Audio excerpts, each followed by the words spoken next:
진짜 진국이었다면 놓쳤다는 게 너무 아까울 것 같아요. 근데 생각보다 많이 놓치시더라고요. 그러면 우리 오늘은 은근히들 많이 놓치는 진국의 남자 스타일들은 어떤 게 있을지 알아볼까요? 좋은데요? 첫 번째는 그거예요. 감정의 우물이라고 해야 되나? 남자가 감정의 우물이 이렇게 커요. 어떤 의미죠? 이상순 아세요? 알죠. 이상순 딱 떠올리면은 딱 될 것 같아요. 상수님 보면은 잔잔하고 상대방의 어떤 감정적인 리액션에 대해서 크게 막 출렁이지 않아요. 우물이 크니까 쉽게 말하면 넘치지 않는 거죠. 그러니까 이게 넘치지 않는다는 게 왜 이런 일이 생기냐면 본인이 아마 경험해본 감정의 다양성도 꽤 있을 것 같고 자기 자신이 누군가와 있을 때 그 사람의 감정을 대면하는데 꽤 경험이 있고 자신이 있는 것 같아요. 맞아요. 그래서 예전에 어디 나오셔서 이유리님이 자기는 이렇게 왔다 갔다 하는데 항상 남편은 이렇게 가고 있기 때문에 제가 올라갔다가 내려올 때 한번 만나고 내려왔다가 올라올 때 한번 만나기 때문에 항상 만나더래요. 그 얘기 듣고 제가 되게 공감 많이 했거든요.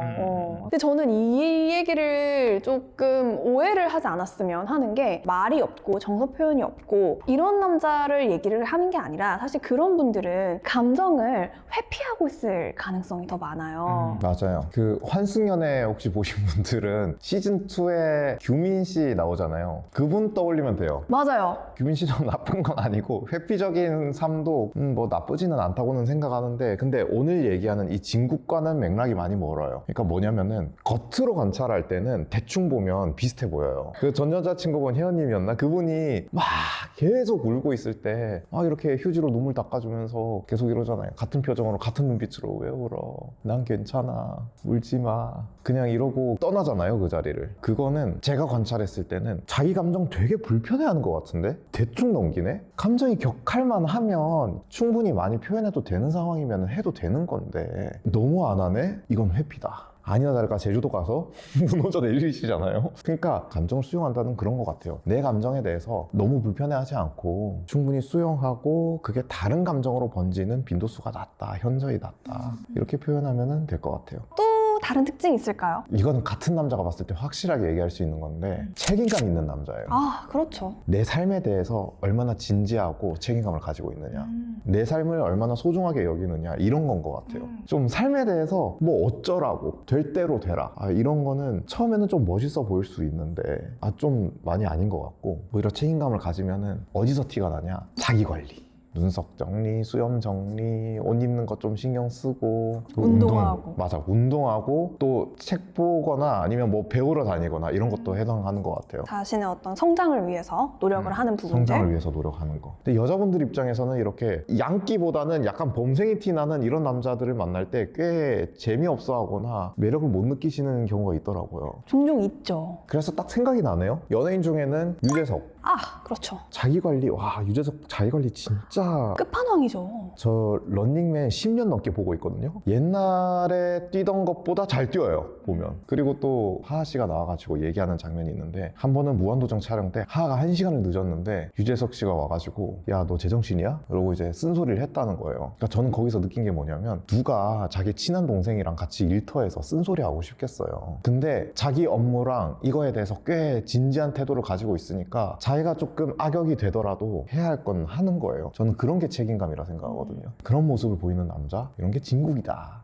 그러면 약간 반대로 좀 놓쳤으면 좋겠는데 버렸으면 좋겠다, 놓쳐도 괜찮다 하는 남자들 있을까요? 놓쳐도 괜찮다. 자신감은 너무 넘치는데 자존감은 없는 사람. 이거 유튜브에 무슨 댓글에 진짜 자신감, 자존감 그게 그거죠. 이악 물고 댓글 다는 사람들이 있어서 전 되게 신기한 사람들이다 이렇게 생각했는데 분명 달라요. 자신 있다와 존중한다가 다른 거죠. 굳이 포인트를 잡자면. 예를 들면 유튜브 망해도 나는 의사 면허로 먹고 살 수 있어. 자신감이에요. 근데 자존감은 나를 둘러싸고 있는 능력, 라이센스, 학력 이거랑 상관없이 내 존재에다 집중하는 거예요. 오늘 유튜브 망쳤어? 괜찮아. 어떻게 하면 유튜브를 더 살리지? 여기다 집착하지 않고 이런 날도 있지. 쿨하게 받아들이고 인정할 수 있는 용기는 오히려 자존감에서 나오거든요. 그러면 이제 느낌이 오죠? 자존감? 뭔가 앞서 얘기했던 상순 씨랑 뭔가 좀 맞닿아 있지 않아요? 여기서 나오는 거거든요. 그 감정의 우물은. 자존감이 많이 무너져 있는데 자신감만 올라와 있다면 어떤 일이 벌어질까요? 그러면 이제 제일 티가 잘 나는 데는 감정을 마주하는 태도죠. 특히 자기 자신의 약점이나 실패를 대하는 태도를 보면 바로 나와요. 누군가가 피드백이 좀 부정적인 게 왔어. 야, 김 부장 나에 대해서 몰라서 그래. 그게 이상한 야. 근데 오히려 실패를 대하는 태도가 있는 그대로 자꾸 받아들이려고 노력해. 속상해. 되게 속상해. 누군가가 나한테 욕하고 막 사과하라고 막 소리 질렀어. 그래서 내가 좀 마음이 안 좋아. 뭐 기분이 풀어줘야 될 것 같아. 그러니까 약한 모습을 좀 드러낸다? 여기서 좀 차이가 날 것 같아.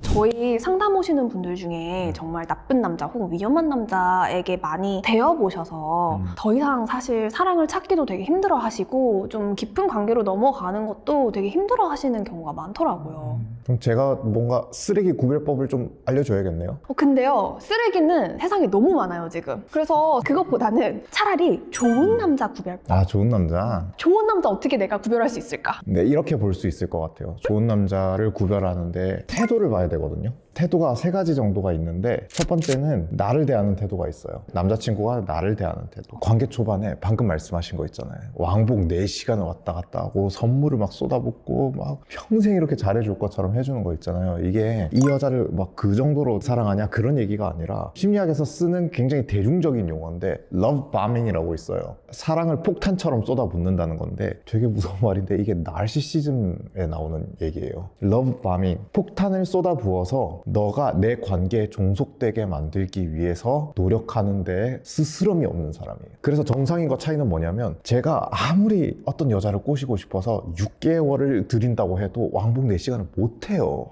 나르시시스트는 관계를 종속시키고 내가 통제만 할 수 있다면 내 인생에 굉장한 자원을 쏟아부어도 그걸 결국에 이뤄내요. 목적의식이 굉장히 뚜렷한 거죠. 그렇죠. 그러니까 나를 대하는 태도에서 너무 잘해주는 것보다 중요한 거는 오히려 선을 지키는 남자. 어떻게 보면 좀 소극적으로 보일 수도 있어요. 뭐 이거밖에 안 해줘? 뭐 이런 생각이 들 수는 있어요. 근데 가만히 생각해보면 내가 원하는 거를 요구하거나 직접적으로 명시하지 않았는데 그걸 막 시도한다고 하는 건 사실 리스크잖아요. 남자 입장에서도. 되게 큰 용기를 내고 조심해서 해야 되는 건데 선을 지키는 남자는 조심을 한다는 뜻이에요. 그걸. 어렸을 때야 뭔가 좀 판타지 로맨틱 판타지 이런 거 많이 봐서 자극적인 게 좋기는 한데 저도 그랬었는데 오히려 선을 잘 지키는 사람들이 그 사람을 존중하기 위한 조심성과 노력을 굉장히 많이 하는 사람이고 앞으로도 그게 기대될 수 있다 라고 얘기할 수 있을 것 같아요. 그 다음 두 번째가 주변 사람들을 대하는 태도. 이거는 남자들도 쓰면 좋은 전략이거든요. 그래서 어떻게 하냐면 다른 사람을 언급해봐요. 주변 사람들.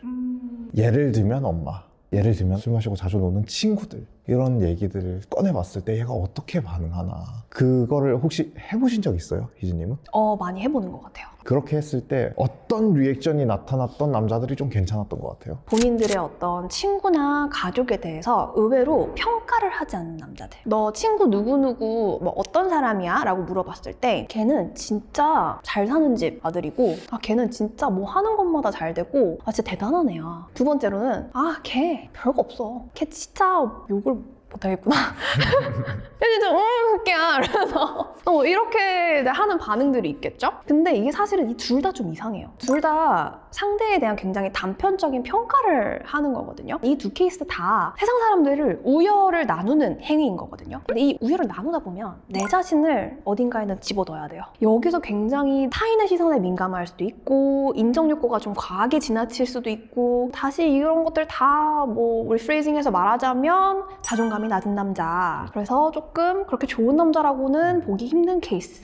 그럼 반대로 어떻게 말을 하냐? 오히려 말을 했을 때 그 친구 그냥 뭐 이러이러한 친구지. 그 친구 잘 살고 있지. 오히려 조금 듣는 사람 입장에선 뭐 이렇게 정보가 없어? 친구 맞아? 이럴 정도? 부모님에 대해서도 우리 부모님 이게 문제야 라던가 아니면 우리 부모님은 이런 부분이 너무 좋아 이렇게 좀 단편적으로 얘기하기보다는 이런 점도 있고 저런 점도 있고 근데 뭐 똑같지 뭐. 오히려 이렇게 초반에 얘기하는 분들 물론 이제 파고 더 깊은 얘기 대화를 하다 보면은 개인의 어떤 관점이라는 건 분명히 있을 수 있겠지만은 처음 이제 말을 하거나 좀 표면적인 얘기를 할 때부터 평가를 시도하지 않는 사람들 이게 포인트인 것 같아요. 그렇게 대하는 태도가 결국에는 여자친구의 나한테 돌아와요. 맞아요. 그 사람을 한두 개 잣대 가지고 평가하는 거 나를 결국 그렇게 한두 개 잣대로 나를 평가하더라고요. 그다음 세 번째가 이제 자신의 잘못을 대하는 태도. 사실 쉽지 않은 거잖아요. 누구에게나 사실 어려운 과제긴 해요. 어려운 과제긴 해요. 근데 이게 맥락 설정이 중요할 것 같아요. 내 주장으로 넌 잘못이야 라고 얘기하는 거는 이 맥락에서 조금 다른 것 같아요. 이건 본인이 생각해도 이게 잘못이야. 그런 케이스일 때 걔가 자기 잘못을 어떻게 바꿔나가는지를 쭉 쭉 지켜봐요. 어떤 실수를 했을 때 얘는 그걸 어떻게 커버해 나가는지를 봐요. 잘못하거나 실수했을 때 네. 그 후에 대처 방법을 보는 거네요. 그쵸. 여기서 발끈하고 넌 잘못 안 해? 살다 보면 실수할 수도 있지. 이렇게 반응하고 그냥 잊어버리고 똑같이 같은 실수를 반복하는 사람이냐? 아니면 실수에 대해서 민망해하고 부끄러워하고 불편해하는 게 보이긴 하지만 조금 미성숙할 수는 있어도 그래도 계속 뭔가 시도하고 바꿔나가는 노력을 하는 거. 저는 이게 더 중요하다 생각해요. 당장의 성숙한 막 완벽한 이걸 바라기보다 이 태도 자체가 성숙의 단계로 갈 수 있는 저는 씨앗이라 생각하거든요.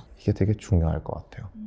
저도 장기 연애를 하다 보니까 결혼에 대한 생각이 좀 자연스럽게 들기 시작하는 것 같아요. 그럼 희진님은 어떤 부분에서 남자친구분이 결혼할 만한 사람인지 이런 생각이 시작됐어요? 그걸 제가 물어보고 싶었어요. 그러면 오늘은 결혼할 사람의 특징에 대해서 얘기 나눠보면 좋을 것 같은데. 좋아요. 저는 결혼 생각이 있으시면은 꼭 짚고 넘어가야 되는 관점이 있는 것 같은데, 그게 문제인식이라고 생각하거든요. 나랑 비슷하게 문제인식을 하는지, 쉽게 말하면 이거죠. 그러니까 이게 우리가 흔히 말하는 가치관이 좀 맞는 사람 이거거든요. 그러니까 예를 들면 그 모태솔로지만 연애는 하고 싶어, 거기 딱 나온 이도랑 정목이, 맞아. 걔네 커플 알죠? 되게 아리송하게 둘이 점점 멀어졌잖아요. 어떤 분들은 그걸 표면적인 것만 보고 정목이 너무해 이러시기도 하는데, 근데 저는 그 정도 문제인식이 다르면 애초에 좁히기 되게 힘들다 생각하거든요. 오히려 잘 멀어졌다, 미리 잘 대처했다 생각하거든요. 그게 뭐냐면 이도가 자기 생일 파티 때 뉴욕에서 파티하는 게 왜? 라고 얘기하잖아요. 그거에 대해서 문제인식이 없는 태도를 보이는 거거든요. 근데 정목 입장에서는 나의 생일에 대해서 그 정도 금전적인 지출은 문제라고 인식을 하는 거거든요. 또는 이게 잘못됐다까지는 아니더라도 조절할 만한 부분이고 생각해 볼 만한 부분이다 정도인데, 그러니까 이 둘이 견해가 다르다 수준이 아니라 아예 한 사람은 문제라는 거를 짐작도 못하고 한 사람은 문제라는 거를 얘기를 꺼낼 엄두도 못 내고, 이 단계에서부터 너무 큰 괴리감 또는 위화감을 서로 느꼈던 것 같아요. 그러니까 문제인식이 달라가지고 생기는 어떤 오류들, 그런 것들이 좀 뭔가 소통의 장벽을 좀 높이는 요인인 것 같아요. 그래서 무조건 나랑 다르니까 무조건 배척해라 이런 얘기도 아닌데, 이런 게 존재한다. 이게 어디서부터 시작될까를 볼 때 딱 이 지점을 봐야 돼요. 내가 문제라고 생각할 만한 부분에 대해서 짚었을 때, 그때 그 사람이 너무 문제인식에 대해서 너무나 달라서, 다를 수는 있지. 근데 그 간격은 우리가 경험해보면 알잖아요. 진짜 상상하지도 못하고 문제로 도저히 삼지도 못해. 그러면 이제 바이바이 이렇게 되는 것 같아요. 그러면 그런 사람 문제 인식을 항상 너무 다르게 하는 것 같아요. 근데 결혼하고 싶어. 그러면 다음 단계를 봐야죠. 이런 일이 벌어진다고 가치관은 못 바꾼다. 저는 이렇게 고정주의적인 사고를 굳이 하는 걸 안 좋아하거든요. 가치관 바뀌어요, 사람은. 근데 그 가치관이 다르다. 그래도 결혼하려면 저는 이걸 좀 봤으면 좋겠어요. 그래도 결혼은 굉장히 장기적인 관계잖아요. 장기적인 관계면 제일 중요한 것 중에 하나가 뭔가 안 맞거나 다른 것이 생겼을 때 이거를 회복하는 능력?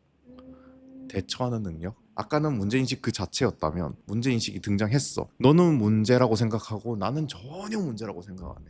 여기서 어떻게 할까? 좀 우리가 추구할 만한 애티튜드는 적극성인 것 같아요. 뭔가 문제를 정면으로 바라보고 해결해 나가려고 하는 어떤 애티튜드. 너무 에너제틱해가지고 옆에서 부담스러울 정도도 아니고, 너무 무기력하거나 회피적이어서 옆에서 답답할 정도도 아니고, 딱 상황에 맞게끔 조절할 수 있는 그 적극성과 어떤 침착함? 그렇죠. 같이 해결해 나가야 되는 거니까 내 페이스만 가면 안 되잖아요. 같이 갈 수 있는, 결국에 유연성이 드러날 수 있는 애티튜드인 것 같아요. 그런 애티튜드 지금 말씀하신 거를 들어보니까 굉장히 이 관계에 대한 긍정적인 느낌도 있고 이 관계에 대한 믿음도 있는 것 같아요. 상대에 대한 믿음. 그렇죠. 문제인식을 좀 비슷하게 하고 그게 달랐을 때에도 좀 그걸 대하는 태도가 좀 적극적이고 차분하고 이런 모습들을 보이고. 또 있을까요? 근데 저는 이 두 가지 면만 봐도 되는데, 근데 한 가지 더 있으면 좋겠는 게 있거든요. 근데 여기에 대한 개념이라던가 표현이 참 없어요. 저는 이걸 소통감이라고 얘기하거든요. 소통감. 그러니까 결국 감각인데 소통된다는 그 느낌이 나는 사람. 상대방하고 내가 소통을 하고 있다는 느낌, 그 감각이 이제 나는 사람. 그렇죠. 그게 되게 중요하거든요. 되게 중요한데, 예를 들면은 저는 옛날에는 소통된다라고 하면은 늘 말을 떠올렸어요. 내 말을 알아들었다. 저 사람이 말을 잘 한다. 자기 마음을 잘 표현한다. 언어화를 잘 시킨다. 이런 걸로 저를 생각했단 말이에요. 근데 나중에 알게 됐어요. 이게 내 방식이라는 걸. 말로써 소통을 하려고 하는 게 그러니까 소통에는 여러 가지 수단이 있거든요. 물론 말이 굉장히 효과적인 수단 중에 하나인데 포인트는 중에 하나예요. 우리는 보여지는 것도 있고 비언어적인 정보도 있고 그리고 솔직히 말하면 신체적인 어떤 감각적이고 정서적인 정보도 있거든요. 맞아요. 그냥 단순하게 말 몇 마디 그거 잘 표현됐다 그런 걸 넘어서는 것 같아요. 넘어서서 너 뭔지 알겠지? 이거거든요. 너 뭔지 알겠지? 너 뭔 말인지 알겠어. 뭔지 알지? 뭔지 알겠어. 딱 이 느낌인 거거든요. 소통될 때 그 느낌. 최근에 제가 좀 감명 깊게 봤던 쇼츠 중에 하나가 외국 영상이었거든요. 커플들이 데스티니 모먼트라고 해서 올라온 거예요. 오. 예를 들면 그냥 노래가 나오고 있어. 근데 되게 궁둥이 실룩거리거나 뭐 이상하게 이렇게 몸 동작을 하면서 갑자기 춤을 춰. 근데 춤을 딱 시작했는데 남자랑 여자랑 동시 타이밍에 이거 한 거예요. 와. 그러고 너 뭐야 이러고 이제 서로 아이 컨택 하거든요. 그때 그 아이 컨택을 보면 그들의 표정을 보면 소통감을 진짜 온몸으로 느끼고 있어요. 물론 우리는 일상생활 속에서 늘 이렇게 놀라운 소통감만 경험할 수는 없기는 해요. 그런데 소통감은 평상시에 스며들듯이 느끼고 있을 거예요. 너무 공감되는 게 소통감이라고 하는 거에 대한 어떤 딱 그거는 지금 말씀하신 대로 단어가 좀 없기는 한데 막 떠오르는 게 티키타카가 잘 된다. 쿵짝이 잘 맞는다. 텔레파시가 통한다.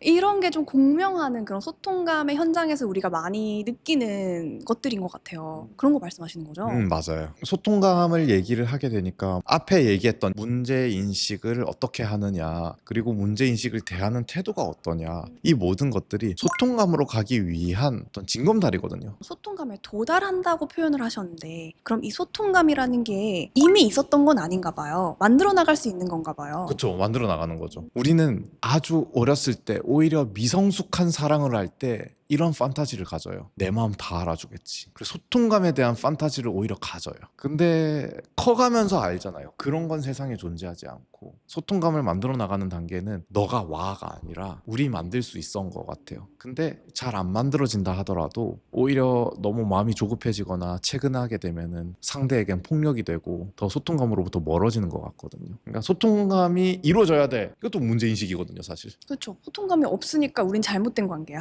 없으니까 빨리 만들어야 돼. 근데 상대는 동의 안 해. 왜 동의 안 해? 이렇게 가면은 문제인식의 간격이 멀어진다. 그러니까 이거 맞춰나가는 유연한 태도를 보이는 것도 되게 중요한 것 같아요. 우리 왜 흔히 똥차 가고 벤츠 온다라는 말 진짜 많이 쓰잖아요. 그쵸. 근데 또 한 번도 똥차를 안 만나는 사람도 있는 것 같아요. 그 차이는 뭘까요? 그러면 오늘은 똥차랑 벤츠를 구분할 수 있는 나를 찐으로 사랑해줄 수 있는 남자를 구분하는 방법 3가지에 대해서 얘기해 볼까요? 좋아요. 저는 좀 고려했으면 좋을 만한 특징이 뭐가 있냐면 기본적으로 사람에 대한 관심이 많은 특징이 있는 사람들 있잖아요. 사람에 대한 관심도가 낮다고 잘못된 건 아닌데 여자분들의 입장에서 원하는 남자상을 떠올리면 저는 기본적으로 사람에 대한 어떤 센스가 이렇게 켜져 있는 사람이라고 생각하거든요. 기본적으로 요즘에 다정한 남자가 대세잖아요. 예를 들면 다정하다는 것 자체도 사람에 대한 어떤 관심과 정이 많은 거잖아요. 이 오감이 기울여지는 어떤 방향성이 사람 외인 것에 많은 사람과 사람인 것에 많은 사람 이렇게 되는데 남자들은 아무래도 여자보다는 사람 외에 관심이 조금 더 많긴 하더라고요. 사람 외라고 하면 뭐 그게 과업일 수도 있고 그렇죠. 사물일 수도 있고 그렇죠. 좀 이런 쪽을 말씀하시는 거죠. 그래서 일상적으로는 우리가 대충 그냥 퉁쳐서 일 이렇게 표현하죠.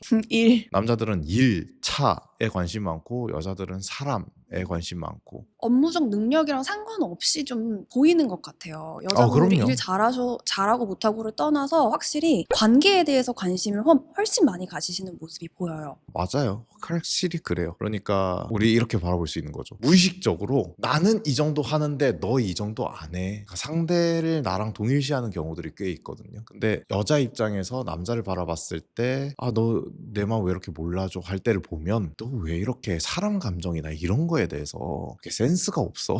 그냥 다 말해줘야 돼. 근데 말해준다고 알게 되는 게 아니거든요, 그게. 그래서 사람에 관심 많은 남자들을 만나면 노고스러움이 덜하다? 조금 좀 더 편하게 조금 더 편하다. 좀 더 편하게 만날 수 있다. 그러니까 이거를 심리학 전문 용어로 그렇게 쓰잖아요. 생각의 필터가 사람 중심적이다. 인간 중심적 필터를 쓴다. 이렇게 표현하잖아요. 그러니까 이 사람이 조금 더 사물, 과업, 그러니까 일보다는 사람에 좀 더 관심이 많은 사람인지를 한번 살펴보는 것도 이제 우리가 판단해 볼 수 있는 그런 척도겠네요. 이 사람에 대해서 알아갈 수 있는. 혹시 모태솔로지만 연애하고 싶어 보셨어요? 아, 네, 봤어요. 그러니까 안 보신 분들은 짤로만 봐도 괜찮아요. 예를 들면 저는 너무 좋아하는 캐릭터인데 그 방산연구원 김상우 씨 사람에 대한 관심이 되게 적으세요. 그러니까 주스를 골라도 이 주스를 어떤 여자가 골랐을까, 어떤 여자가 여기랑 매칭돼 있을까를 생각하는 게 아니라 저 주스 먹으면 시원하겠다. 자리에 앉을 때도 어떤 자리에 앉아야 어떤 여성분과 커넥션을 이루고 거기서 뭔가 대화가 이루어질까가 아니라 어떤 자리에 앉아야 시원할까. 그러니까 관계의 맥락에서 무언가를 생각하는 게 아니라 그 외에 다른 것들에 집중을 하시는 모습들. 그렇죠. 그러니까 너무 친구 삼기엔 너무 좋지 않아요? 저는 너무 친구 삼고 싶은 캐릭터인데 아마 여자분들 입장에서는 되게 선호되지 않았던 캐릭터로 제가 기억을 해요. 그리고 그럴만하다는 게 좀 납득도 되거든요. 두 번째로는 어떤 게 있을까요? 이렇게 표현해 보면 어떨까 싶어요. 좀 성숙한 소유욕. 이게 단어 조합이 좀 웃기긴 한데 제가 연애 상담들을 하면서 요즘 세대에 많이 보이는 커플들의 특징 중에 하나가 남자분들이 되게 소유욕을 바깥으로 표현해내고 소유욕을 통해서 무언가를 쟁취하려는 노력이 되게 적어요. 여자에 대한 욕심 없고 조금만 멀어져도 아유 그래 그러면 관계 여기까지 하자 이렇게 노력을 적게 들이는 쪽으로 가버리는 경우가 있어서 그래도 저는 사랑이라고 하면 자신의 불편함과 수고로움을 감수하면서 발전을 위해 기여를 하는 태도가 전제되지 않나? 라는 생각을 하거든요. 물론 여기서 서투름이 있을 수도 있지만 그건 둘째치고 그렇게 보면은 저는 좀 소유욕 있는 남자 그래도 그럼 굳이 왜 앞에 성숙한을 넣었냐. 그 소유욕이 미성숙하고 통제되지 않을 때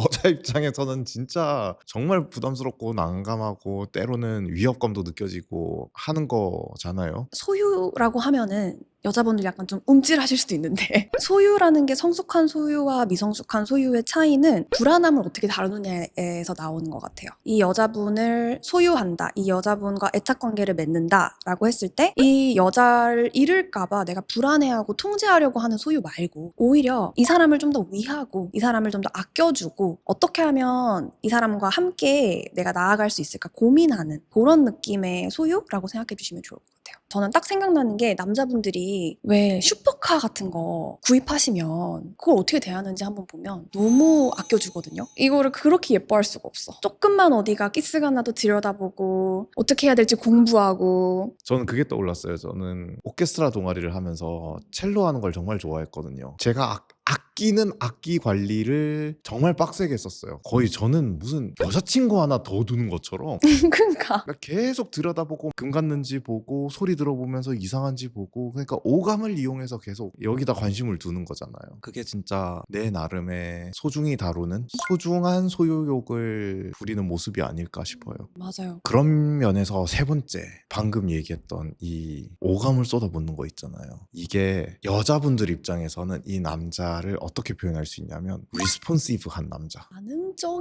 반응적인? 직역하면 반응적인 이런 건데 쉽게 말하면 이거예요. 티키타카 우리가 말하는 티키타카인데 티키타카는 조금 더 하이 레벨이고 훨씬 더 기본적인 단계. 예를 들면 이렇게 우리가 지금 대화를 하고 있잖아요. 희진님이 리스폰시브한지를 제가 어떻게 알 수 있냐면 제가 얘기를 하다가 목소리를 높여. 그럼 희진님 표정이 막 변해요. 콧구멍도 벌렁벌렁거리고 막 광대뼈도 올라가고 눈썹도 막 치켜 뜬단 말이에요. 맞아. 되게 리스폰시브한 거예요. 근데 물론 사람에 따라 달라요. 표정 변화가 덜한 사람이 있고 할 수는 있는데 표정, 목소리, 몸짓, 언어적 표현 이 네 가지 중에 뭔가 빠지거나 할 수는 있어요. 스타일에 따라서. 근데 이 네 가지를 종합적으로 봤을 때 어딘가는 변화를 자기 나름대로는 표현을 하거나 나타날 거거든요. 근데 이게 전혀 없어. 네 가지 다 봤는데도 없어. 그럼 이거는 리스폰시브하지 않다. 다르게 얘기하면 현재의 학습 상태가 유지가 안 된다. 이렇게도 표현해요. 되게 특징 심리학적인 용어인데 지금 상태에 새롭게 대화하면서 인풋이 들어가잖아요. 이 인풋을 수용할 수 있는 상태를 말하거든요. 이 인풋을 수용해서 이 여자가 이런 상태구나, 이 여자는 이런 거 좋아하는구나가 잘 되는지를 보려면 그 이전에 리스폰시브한 상태인지 그 상태를 잘 유지하는 사람인지를 체크해주면 도움 될 것 같아요. 그러니까 아까 말씀하신 것처럼 악기를 소중하게 관리하려고 하는데 이 악기의 소리가 달라졌는지를 못 알아차려. 못 알아차려. 분명히 하는 예쁜 소리가 나다가 하는데 뭐가 다르지? 이러면 그런 어떤 좀 예민하게 그거를 캐치해내는 능력이라고 해야 될까요? 그런 것들이 좀 요구가 되는 것 같아요. 그러니까 여자분들 입장에서는 이런 남자인지 되게 관심 많잖아요. 이거를 초기 단계부터 시도를 한번 해보세요. 그러려면 내가 다양한 인풋을 줄 줄 알아야 되고 나에 대한 학습이 어느 정도로 잘 이루어지고 있는가 그런 것들을 좀 보면 좋을 것 같아요. 그래서 저는 사랑이라고 하는 게 결국 이 사람과 이 사람이 개별화된 어떤 유일한 관계로서 나아가려면 결국에는 서로가 서로에 대해서 알아간다고 하는 그 활동 자체를 얼마나 수행해내는가 이게 관심사로 둘 만한 영역인 것 같아요. 그 간혹 리스폰시브하지 않은 남자분들이 연애를 많이 하는데도 모습이 그대로인 경우들이 있어요. 각자 다른 여자들을 만났을 텐데 근데 좀 되게 리스폰시브한 남자들을 보면은 그 시기별 물론 뭐 이제 시간에 따라서 본인이 성장하는 것도 있겠지만 그 시기에 누굴 만나느냐에 따라서 영향을 되게 많이 받으시는 분들도 계시거든요. 그런 차이도 좀 있다? 이 정도 팁도 있을 것 같아요. 그러니까 이런 맥락들을 우리가 알고 보면 이 사람이 사랑의 방식 얼마나 우리한테 핏하게 할 수 있는가를 기대할 만한 사람인가를 볼 수 있는 중요한 척도 초반에 뭔가 빨리 내가 알아챌 수 있는 도구들이 되지 않을까 싶어요. 주호님은 연애하기 좋은 사람과 결혼하기 좋은 사람이 따로 존재한다고 보세요? 분명 둘은 맥락이 다르죠. 결혼에 맞는 사람이 분명히 있는 것 같아요. 어떤 남자가 좀 결혼하기 좋은 남자예요? 저는 이렇게 얘기해요. 베스트 프렌드 같은 남자. 베프 같은 게 뭐냐면 내가 가식 없이 있는 그대로 나를 드러내서 진실로 대할 수 있을 때 그게 결혼이라고 하는 어떤 장기적인 관계 또는 뭐 여러 가지 역경을 같이 이뤄내기로 약속한 관계 여기에 걸맞는 맥락인 것 같아요. 그래서 뭔가 베프라고 말씀하시니까 지금 떠오르는 게 그 사람 앞에서 내가 얘기를 할 때 내 자신을 크게 검열하지 않고 정신적인 에너지가 덜 들고 나를 표현할 때 좀 더 편하게 얘기할 수 있고 그런데 이제 상대방도 편안해 할 때 그걸 그러면 되게 친한 친구 사이가 되지 않을까? 은근히 친구들 중에 그런 연애하시는 분들 많다면서요. 친구들이랑 같이 깔깔 잘 떠들다가 남자친구 전화만 하면 오빠 이렇게 얘기하는 사람들 물론 애교 부린다고 무조건 가식은 아니겠지만 뭔가 연애는 늘 내가 잘 보여야 되는 나를 이렇게 가리고 막 깎아내고 해야 되는 거라고 생각하시는 분들 그런 분들의 경우에는 그런 정도의 에너지와 가식과 이 긴장도 이 경직성으로 결혼 생활을 할 수 있을까 싶거든요 저는. 근데 이제 그런 생각도 여자 입장에서는 하게 되는 것 같아요. 내가 너무 이 남자 앞에서 편안해지다 보면 이 남자가 나를 여자로 안 느끼면 어떡하지? 그러니까 제가 생각할 때는 이게 나를 모른다고 할 때 나오는 질문이거든요. 나라는 사람이 관계를 맺을 때 어떤 방식으로 어떻게 하는 사람이다라는 거를 알고 있는 상태라면은 그건 나름대로의 장점이 있고 단점이 있잖아요. 그거를 굳이 다른 사람의 페르소나를 가져와서 나의 방식으로 아직 물들지도 않은 걸로 가식적으로 이게 나야 라고 상대방한테 어필하는 게 아니라 나는 이런 사람이야 라는 것으로서 뭔가 대할 수 있는 것 그것을 얘기를 하는 거거든요. 뭔가 이 얘기를 들으니까 내가 누군지를 알아야 하는 게 너무 중요한 것 같아요. 내가 편안해지려면 그리고 내가 이 관계에서 이 사람과 베프 같은 관계인지 편안한 관계인지 아닌지 알려면 나부터가 내가 지금 편안한 상태인가? 내가 그렇죠. 진실된 나로 지금 존재하고 있는가?를 질문을 해서 답을 내릴 줄 알아야 되는 그런 능력도 되게 필요할 것 같아요. 맞아요. 어떤 분들은 나 자신에 대해서 알고 있어요? 라고 물어보면은 아는 것과 모르는 것에 구분이 없는 상태로 아는지 모르는지를 모르는 상태로 안다고 대답하거든요. 나니까 알겠지 뭐. 근데 그런 거 아니거든요. 그럼 어떻게 해서 알 수 있냐? 경험해봐야죠. 남자친구랑 경험해보고 남자친구랑 기분 나빠보고 남자친구랑 기분 좋아보고 남자친구랑 잘 맞는 연애 해보고 잘 안 맞는 연애 해보고 잘 안 맞는 걸 맞는 걸로 바꿔보는 것도 해보고 싸워보고 화해해보고 다 해봐야죠. 해보면 그 경험에서 나를 발견하는 거니까 나는 어떤 사람이다가 그때 자리가 잡히죠. 그런 측면에서 저는 두 번째 어느 정도는 적당히 안 맞는 남자가 결혼하기 좋은 것 같아요. 적당히 안 맞는 남자랑 결혼해라. 이게 무슨 소리일까요? 그러니까 이게 인간이랑 인간이 잘 맞아 봤자거든요. 언제까지 잘 맞겠어. 언제까지 잘 맞아요, 솔직히 말해서. 저도 한 2년 만났을 때 잘 만나는 줄 알았어요. 5년 만났을 때도 잘 맞는 줄 알았어요. 그 결혼 전에 10년 만났을 때도 잘 맞는 줄 알았는데 아니에요. 결혼해보면 또 달라요, 그게. 그러니까 안 맞는다고 하는 어떤 과제는 늘 존재하기 때문에 여러분들이 이거를 피해갈 수 있을 거라는 판타지를 버려야 돼요. 그렇기 때문에 안 맞는 게 있어야 오히려 좋아요. 안 맞는 게 하나 있어야 늘 경각심을 가져요. 아, 이 사람은 나랑 다른 사람이구나. 적당한 긴장감이 여기서 오는 거예요. 다른 사람이다. 이 인식이 꺼지지 않은 상태. 이제 메타인지 능력이 켜져 있는 상태잖아요. 그런 상태여야 감정이 교류가 되죠. 그러니까 쉽게 말해서 적당히 안 맞는다라고 하는 거는 나에게 계속 성장할 거리를 주어진 어떤 선물로 생각하셔도 좋을 것 같아요. 오히려 안 맞는 면이 발견이 안 된다. 이거 쥐레밭이다. 뭔가 이상하다. 뭔가 이상하다. 왜 안 맞는 게 없지? 누군가 한 명은 숨기고 있거나 맞춰주고 있거나 시한폭탄이다. 또 있을까요? 결혼하면 좋을 만한 남자? 여자들 입장에서는 되게 내가 손해를 보고 싶은 남자. 오.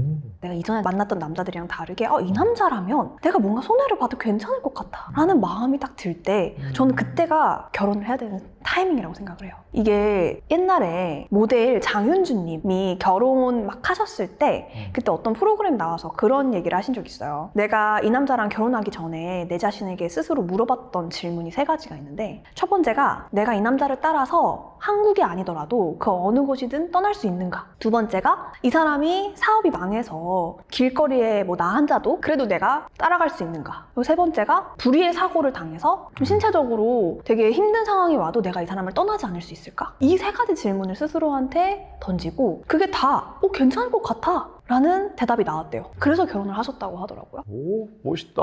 근데 이 프로그램을 제가 처음 봤을 때는 좀 예전이었어가지고 되게 이해가 안 갔었어요. 왜 굳이 저렇게 극단적으로 생각을 해서 저거에 대해서 대답이 yes라고 나와야 결혼을 하는 거지? 근데 이제는 그 의미를 알 것 같은 거예요. 사실 인간이 굉장히 이기적이라서 아무리 좋은 관계를 맺는다고 하더라도 내가 받을 것부터 생각을 하기 마련이에요. 근데 뭔가 이 남자는 달라. 내가 뭔가 좀 더 져주고 싶고 내가 손해를 봐도 괜찮을 것 같아. 그럼 뭔가 다른 관계라는 거죠. 저 사람이 나한테 잘해줘서 나 되게 사랑해. 나 요즘 너가 이거 안 해주니까 너에 대한 마음이 좀 예전 같지가 않아. 근데 사랑이라고 하는 단어는 내가 제공함으로써 생기는 거거든요. 능동적인 거예요. 우리가 어린아이를 사랑할 때 어린애가 엄마한테 이거 안 해줘가지고 엄마가 삐져. 그게 사랑이에요. 사랑 그런 거 아니에요. 사랑은 내가 베푼 거 그것만으로 기쁘고 보람차고 마음이 충만한 그것이 사랑이거든요. 오히려 사랑은 진짜 손해보고 싶은 그 마음에서 오는 것 같아요. 다정한 남자가 왜 그렇게 인기가 많아졌을까요? 완전 트렌드가 된 것 같아요. 저희 아내도 얘기하는 게 다정한 남자가 요즘에 핫하다. 저는 그렇게 생각해요. 다정한 남자라고 하면 일단 감정 표현이 되게 자연스러워야 돼요. 그쵸. 예를 들면 좋아할 때는 좋아하고 싫어할 만할 땐 싫어하고 진짜 화를 내야 되는 상황이야. 그럼 화도 내고 슬퍼할 만한 상황이야. 그럼 슬퍼도 하고 그게 저는 다 진짜 말 그대로 정이 많고 사람한테도 친절할 줄 알고 따뜻한 마음을 가진 3요소가 갖춰진 다정한 모습이 아닐까라고 생각해요. 그러려면 감정 표현이 그렇게 자연스러우려면 좀 수반돼야 되는 것들이 있어야 되는 것 같아요. 예를 들면 내 감정에 대한 인지도가 되게 높아야 될 것 같아요. 정서지능이라고 하죠, 사실. 그쵸.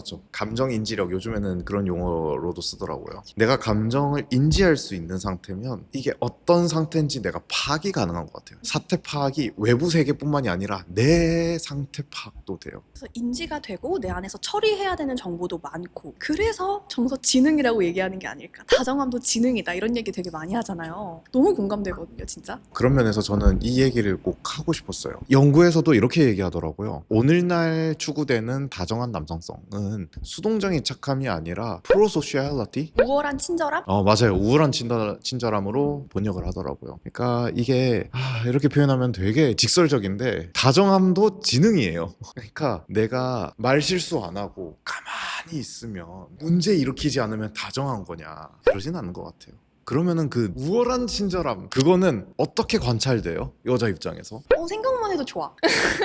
생각만 해도 좋아. 뭘 상상하고 계신 거예요? 다정한 남자가 나한테 어떻게 해줄까? 일단 말투가 되게 예쁘면은 다정하다라고 느끼는 것 같아요. 말투가 예뻐야 된다. 말을 예쁘게 한다. 츤데레 같은 말투라던가 아니면 툭툭 던지거나 그러니까 이런 말투보다는 좀 따뜻하고 부드럽고 조금 더 그런 말투를 쓰는 걸로 표현이 많이 되는 것 같고요. 이거 말씀 들으니까 츤데레가 유행이었던 적이 있는데 그것도 한철 지난 것 한참 같아요. 지났어. 츤데레가 약간 전통적인 남성성에서 좀 넘어오는 과도기인 것 같아요. 그쵸. 이런 분들도 있어요. 모닝콜을 진짜 몇 년을 한결같이 해줘요. 그거는 사실은 모닝콜 자체가 다정한 것도 있겠지만요. 몇 년을 일관적으로 한결같이 해준다는 게 또 이 다정함이라는 것과 같이 잘 따라오는 것 같아요. 장기적인 관계에 대한 관점이 들어가네요. 초반에야 다 해줄 수 있지. 근데 이거를 지치지 않고 계속 해준다는 게 이 사람 되게 다정하다라고 볼 수 있는 포인트인 것 같고, 그리고 요즘 다정한 남자들은 여자친구의 전담 심리 상담 가요. 쉽지 않네. 그런 역할들을 많이 해주는 것 같아요. 소위 말하면 자존감 지킴이. 여자들이 하루하루 살아갈 때 자존감이 굉장히 많이 깎이기도 하고 되게 우울해하고 힘들어하고 있을 때 남자친구가 옆에서 아까 말한 대로 정서지능이 높아야겠죠. 사태 파악을 빨리빨리 해야겠죠. 여자친구가 이걸 왜 자기 단점이라고 얘기하는지, 그치. 그리고 여자친구의 이 현생 라이프에서 무슨 일이 일어났길래 하필이면 오늘 그 얘기를 꺼내는지. 그리고 문제의 심각도를 파악하는 거 정말 중요해요. 농담을 할 때인지 TV를 끄고 쳐다볼 때인지. 그런 것처럼 진짜 사태 파악이 빨라야 되고, 진짜 지능이다. 그래서 그럴 때 적절하게 어떤 말들을 해줘야 도움이 될지. 요즘 남자분들 저는 이런 능력을 함양시키면은 연애 시장에서 진짜 인기 많아질 거라고 저는 자부할 수 있어요. 진짜예요. 그러면 다르게 얘기하면은 내가 조금 더 다정한 남자를 원해. 그럼 정서지능에 대해서 같이 연습하고 개발해보는 것도 되게 좋은 어떤 커플 문화가 될 것 같아요. 그리고 갈등 상황에서 사과하는 태도가 좀 다른 것 같아요. 나의 잘못을 되게 수용하고 인정할 줄 알고 미안하다는 말 되게 자존심 안 세우고 잘 할 수 있는 남자. 자존심 안 세우고 진짜.